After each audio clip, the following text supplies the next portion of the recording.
चलिए नमस्कार दोस्तों, श्री जी ज्ञान सेंटर चैनल में हम आप लोग का स्वागत और अभिनंदन करते हैं।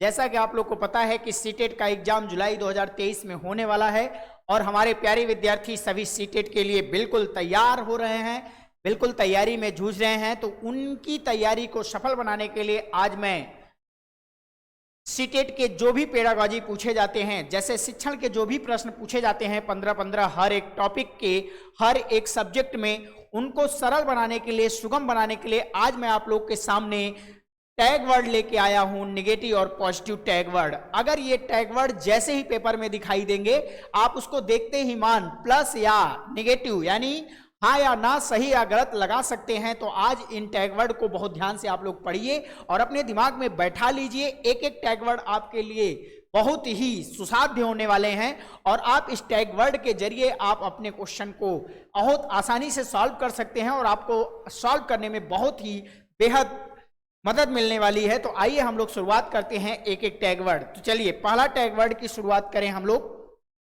तो भैया हमारा पहला टैग वर्ड आता है आप लोग के सामने। देखिए कौन सा टैग वर्ड है भैया, ध्यान से देखिएगा। हमारा जो पहला टैग वर्ड है इसमें लिखा क्या है, लिखा है केवल शब्द। क्या लिखा है भैया बताइए आप लोग, इसमें लिखा है केवल शब्द। केवल शब्द लिख के आया है, ध्यान से देखिएगा। आज हम लोग केवल शब्द से शुरुआत करेंगे। चलिए भैया, इसमें नेगेटिव में क्या लिख के आया है, केवल शब्द। क्लियर है ना?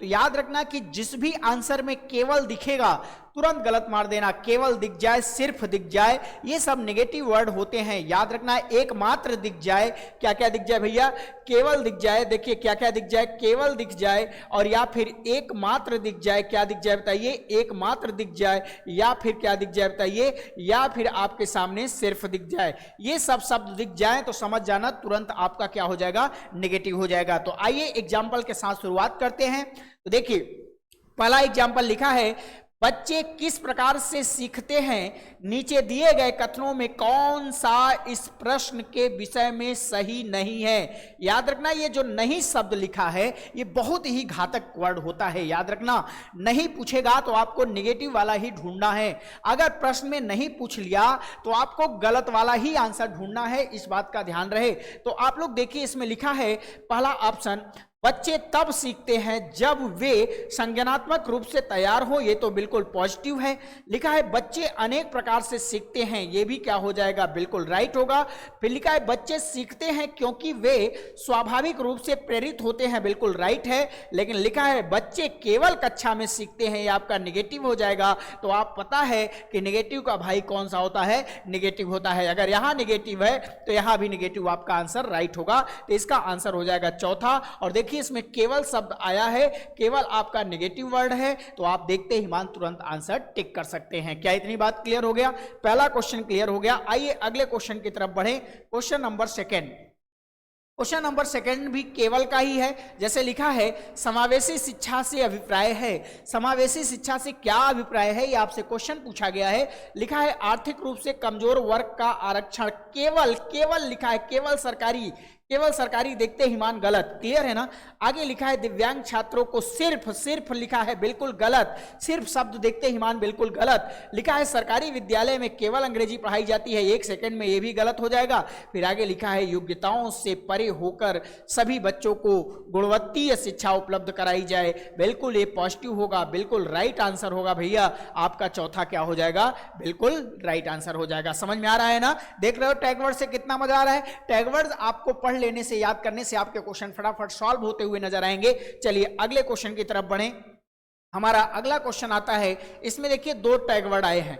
एक तो आया है निष्क्रिय और एक आया है सक्रिय। सक्रिय जहां होगा वो सही होगा और निष्क्रिय जहां होगा वो गलत होगा। निष्क्रिय से साफ समझ में आ रहा है भैया, आदमी निष्क्रिय हो जाए, नीरस हो जाए, नेगेटिव में चला जाएगा, बिल्कुल गलत है, यानी वो सक्रिय होना चाहिए। तो देखिए इसमें लिखा है कि एक बाल केंद्रित शिक्षा। याद रखना कि प्राइमरी जो है वो बाल केंद्रित है, जो आपका शिक्षण है प्राइमरी है वो क्या है, बाल शिक्षण है। तो लिखा है कि बाल केंद्रित शिक्षा पे क्या है अभिप्राय। तो लिखा है शिक्षिका की कोई भूमिका नहीं होती, शिक्षिका की कोई भूमिका नहीं होती है, बिल्कुल गलत। अरे भैया शिक्षिका की कोई भूमिका नहीं होती, ये कहाँ की बात है भाई? शिक्षिका की भूमिका ना हो तो सरकार इतने शिक्षक क्यों सेलेक्ट करके भेजती है पढ़ाने के लिए? बिल्कुल ना पढ़ाए, बिल्कुल। जब शिक्षकों का कोई भूमिका ही नहीं है तो क्यों भेजेगी? तो याद रखना शिक्षकों का बहुत ही बड़ा भूमिका होता है बच्चों को सिखाने में। आगे लिखा है शिक्षिका की सक्रिय भूमिका होती है तथा विद्यार्थी निष्क्रिय होते हैं, ये बिल्कुल गलत हो जाएगा भैया, निष्क्रिय शब्द आ गया है। आगे लिखा है विद्यार्थी की सक्रिय भूमिका होती है तथा शिक्षिका निष्क्रिय होती हैं, ये भी गलत हो जाएगा। आगे लिखा है शिक्षिका व विद्यार्थी दोनों सक्रिय होते हैं, बिल्कुल। क्लास में अगर विद्यार्थी के साथ साथ शिक्षिका और शिक्षिका के साथ साथ विद्यार्थी अगर दोनों सक्रिय हैं तो समझ जाना वहां शिक्षा का प्रसार बहुत ही अच्छे से चल रहा है और वहां शिक्षा अच्छी सिखाई जा रही है, ठीक है ना। चलो भैया, तो इसका आंसर हो जाएगा चौथा राइट। आइए अगले एग्जाम्पल की तरफ बढ़ें। एग्जाम्पल नंबर चौथा लिखा है मानकीकृत कहीं आ जाए तो ये नेगेटिव शब्द हो जाएगा। लिखा है एक सामाजिक संरचनात्मक कक्षा में कौन सी आकलन विधि अधिक उपयुक्त रहेगी, अधिक उपयुक्त रहेगी। कहला है कि सहयोगी प्रायोजित कार्य, ये है बिल्कुल राइट। एक शब्दोत्तर वाले युक्त परक बिल्कुल गलत है। एक शब्द आ जाए, लिखा है मानकी परीक्षण, ये भी गलत हो जाएगा। लिखा है मात्र स्मरण पर आधारित, ये तो बिल्कुल रंग हो जाएगा। याद रखना कि रटंत विद्या, लर्निंग पॉइंट, रटने वाली चीजें सब नेगेटिव हैं। याद रखना बच्चों को रटाना नहीं है, बच्चों को होमवर्क नहीं देना है, ये सब क्या हो जाएंगे, बिल्कुल गलत हो जाएंगे, बिल्कुल नेगेटिव में चले जाएंगे। चलिए अगला देखते हैं। अगला लिखा हुआ है दंड सजा भय, ये लिखा जाएगा दंड आ जाए, सजा आ जाए, भय आ जाए, केवल आ जाए, ये सब नेगेटिव हो जाएंगे। बच्चों को दंड नहीं देना है, सजा नहीं देना है, उनको डराना नहीं है, डरा कर नहीं रखना है, बिल्कुल नहीं रखना है भैया। उनको सजा नहीं देना है, दंड नहीं देना है और ना ही उनको डरा कर रखना है। अगर ये शब्द रखते हैं तो बिल्कुल गलत हो जाएगा। तो लिखा है एक प्राथमिक विद्यालय की अध्यापिका बच्चों को एक प्रभावशाली समस्या समाधानकर्ता बनाने के लिए किस प्रकार से प्रोत्साहित कर सकती है, बताइए। प्रत्येक छोटे छोटे कार्य के लिए भौतिक पुरस्कार, बिल्कुल पुरस्कार तो बिल्कुल देना ही नहीं है, पुरस्कार नेगेटिव हो जाएगा भैया, पुरस्कार तो देना ही नहीं है। लिखा है केवल प्रतीकात्मक ज्ञान पर, बिल्कुल केवल गलत हो जाएगा। लिखा है गलत उत्तरों को स्वीकार करके एवं दंडित करना, बिल्कुल गलत हो जाएगा। आगे लिखा है बच्चों को सहानुभूत अनुमान लगाने के लिए प्रोत्साहित करके तथा उसी प्रकार पर आधारित विचार मंथन करके, बिल्कुल राइट हो जाएगा। ये आपका चौथा राइट हो जाएगा। बच्चों को सहानुभूति दो और जिस अनुसार उन्हें सीखना चाहते हैं उस तरह से सीखने दो, क्लियर है ना। उनको बिल्कुल आप दंड नहीं दे सकते, सजा नहीं दे सकते, डरा नहीं सकते, पुरस्कार नहीं वितरण कर सकते, उनका तुलना नहीं कर सकते, उनका आकलन नहीं कर सकते, उन पर रैंकिंग नहीं कर सकते कि पहला स्थान आया दूसरा स्थान आया, बिल्कुल नहीं करेंगे, ये सब नेगेटिव हो जाएंगे, इस बात का ध्यान रहे। चलो भैया अगला देखो। अगला लिखा है व्याख्या, व्याख्यान और परिभाषा। व्याख्या, व्याख्यान और परिभाषा। लिखा है एक अध्यापिका अपने विद्यार्थियों में खोजी अधिगम को सुसाध्य करना चाहती है, इसके लिए उस अध्यापिका को क्या करना चाहिए। लिखा है कि व्याख्यान विधि से, व्याख्यान तो बिल्कुल गलत हो जाएगा। लिखा है केवल पाठ्य पुस्तक, बिल्कुल गलत हो जाएगा। लिखा है आवश्यकतापूर्ण मार्गदर्शन के साथ साथ प्रयोग की सुसाध्य करना चाहिए। और नीचे क्या लिखा है बताइए। लिखा है कि विद्यार्थियों को बिना किसी मार्गदर्शन से खुद काम करने देना चाहिए, बिल्कुल गलत है। बिना मार्गदर्शन का बच्चा काम कैसे करेगा, उसे अगर जरूरत पड़ रही किसी चीज के मार्गदर्शन का तो उसे बिल्कुल मार्गदर्शन देना चाहिए। तो इसका आंसर तीसरा क्या हो जाएगा, राइट हो जाएगा। चलिए भैया अगले एग्जाम्पल की तरफ बढ़े। तुलना करना, देखिए मैंने बताया ना, लिखा है कि मूल्यांकन का केंद्र क्या होना चाहिए, मूल्यांकन का केंद्र क्या होना चाहिए। लिखा है अधिगमकर्ता क्या नहीं कर सकता, इसका चित्रण करना। दूसरा लिखा है तुलना, तो बिल्कुल गलत हो जाएगा। लेवलिंग करना, लेवलिंग करना बिल्कुल गलत हो जाएगा। लिखा है कि अधिगमकर्ता कैसे सीखे और उसका वर्णन करे, तो वर्णन मतलब व्याख्या, व्याख्या करना तो बिल्कुल गलत हो जाएगा। तो आपका पहला क्या हो जाएगा, राइट आंसर हो जाएगा। चलिए अगला देखो। अगला लिखा है पृथक्करण और नामांकित। पृथक करना और नामांकित करना बिल्कुल गलत हो जाएगा। देखिए लिखा है कि निम्न में से कौन सा समावेश का नियम है। भेदभाव, भेदभाव तो बिल्कुल गलत है भैया, बच्चों में भेदभाव तो करना ही नहीं है। बच्चों में भेदभाव करने का मतलब तुलना कर रहे हैं आप बच्चों में, और उनके अंदर नेगेटिव पॉइंट हावी होंगे अगर आप भेदभाव करेंगे। इसीलिए देखो कि विद्यालय में क्या ड्रेस बनाया गया है, ताकि चाहे अमीर घर का हो चाहे गरीब घर का विद्यार्थी हो, उनमें तुलना ना हो सके, इसलिए ड्रेस बना दिया गया है। एक ही कलर का सारे बच्चे कपड़े पहन के आएंगे, ताकि उनके अंदर कभी ये भावना ना उठे कि अमीर है इसके पास ये है इसके पास ये है, इसीलिए एक समान दिखें, इसीलिए ड्रेस का प्रावधान किया गया है। तो इसलिए भेदभाव तो करना ही नहीं है, भेदभाव गलत। मानवीकृत अनुकृत ये भी गलत हो जाएगा। व्यक्तिगत भिन्नताओं से स्वीकार करना, अरे भैया व्यक्तिगत, हाँ व्यक्तिगत जो है विभिन्नताओं को स्वीकार करना बिल्कुल राइट हो जाएगा। लिखा है पृथक्करण नामांकित, ये बिल्कुल क्या हो जाएगा, गलत हो जाएगा। तो तीसरा क्या हो जाएगा, राइट आंसर हो जाएगा। चलिए अगला देखिए। अगला लिखा है समालोचनात्मक चिंतन। अब देखा लिया कि राष्ट्रीय शिक्षा नीति 2020 सुझाती है कि कक्षा अधिगम को पाठ्यपुस्तकों तक सीमित करने के बजाय अधिगम और शिक्षा है। तो ये बताइए, इसमें लिखा है तथ्यों और ज्ञान को कंठस्थीकरण पर आधारित होनी चाहिए। बिल्कुल कंठस्थीकरण तो बिल्कुल गलत भैया, कंठस्थ मतलब याद करना, ये बिल्कुल गलत हो जाएगा। देखते ही मान गलत मार दो। प्रत्येक 3 माह के बाद विद्यार्थी वे विषय वस्तु बढ़ा देना चाहिए, ये भी क्या हो जाएगा, गलत हो जाना चाहिए। आगे लिखा है खोजबीन में समालोचनात्मक चिंतन का विकास केंद्रित होना चाहिए, बिल्कुल राइट हो जाएगा। लिखा है परीक्षाओं के लिए सीखने पर केंद्रित करना चाहिए, बिल्कुल गलत हो जाएगा।